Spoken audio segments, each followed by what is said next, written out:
Bonjour, j'espère que vous allez bien, j'espère que vous êtes prêtes et prêts pour une nouvelle lecture. Et cette fois, je vous emmène avec Marcel Sauvageau, de nouveau dans son texte qui s'appelle « Laissez-moi » ou qu'on trouve aussi sous le nom de « Commentaires ». Et je vous avais lu il y a quelques mois un passage où elle revient sur cette idée que... Enfin, elle se pose la question de savoir si on peut dire qu'on est prédestiné ou si on choisit pour qui on est prédestiné, ce que je trouve très très beau. Et là, je relisais dernièrement le livre dans son intégralité, et je me suis arrêtée sur un passage que je trouve assez touchant, parce qu'elle relate tout ce qu'elle n'aime pas chez l'autre, tous ses défauts, et à quel point ça signifie qu'elle l'aime, et à quel point ce sont des choses qu'elle aime, ces défauts de l'autre. Et du coup, je me suis dit que c'était intéressant parce que finalement, aimer, c'est aussi ça, c'est aussi reconnaître les défauts de l'autre et pas essayer de les effacer ou de les nier, mais de se dire que vous les connaissez. Vous les connaissez bien et même ça, ça fait partie de l'être que vous aimez. Du coup, je vous lis le passage. Qu'on ne me dise pas que tu es un joli cœur. Tes faiblesses sont à moi. Je les ai découvertes peu à peu en t'examinant sans trêve.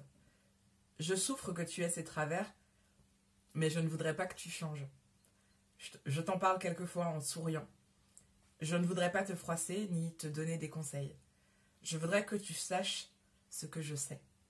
Et j'aimerais qu'au lieu d'essayer de ne pas te montrer tel que tu es, tu me dévoiles toutes les petites laideurs. Je les aimerais, car elles seraient bien à moi.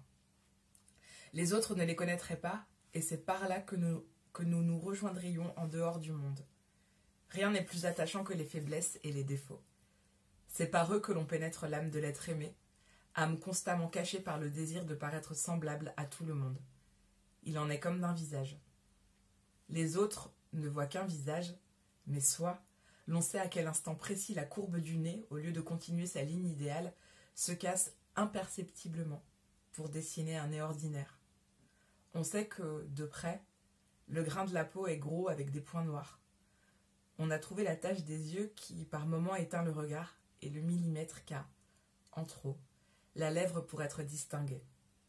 Ces petites irrégularités, on a envie de les embrasser plus que les perfections, parce qu'elles sont pauvres et qu'elles font que ce visage n'est pas celui d'un autre. Ne te plains pas de ce que je te juge et te mesure. Je te connais mieux, et ce n'est pas pour t'aimer moins. Et vous, est-ce qu'il y a des petits défauts qui font que vous aimez mieux encore? Qu'est-ce que vous pourriez aimer? Je vous laisse y réfléchir, je vous laisse vous plonger dans ces quelques lettres de Marcel Sauvageau qui sont sublimes, et je vous souhaite un très bon week-end. À bientôt!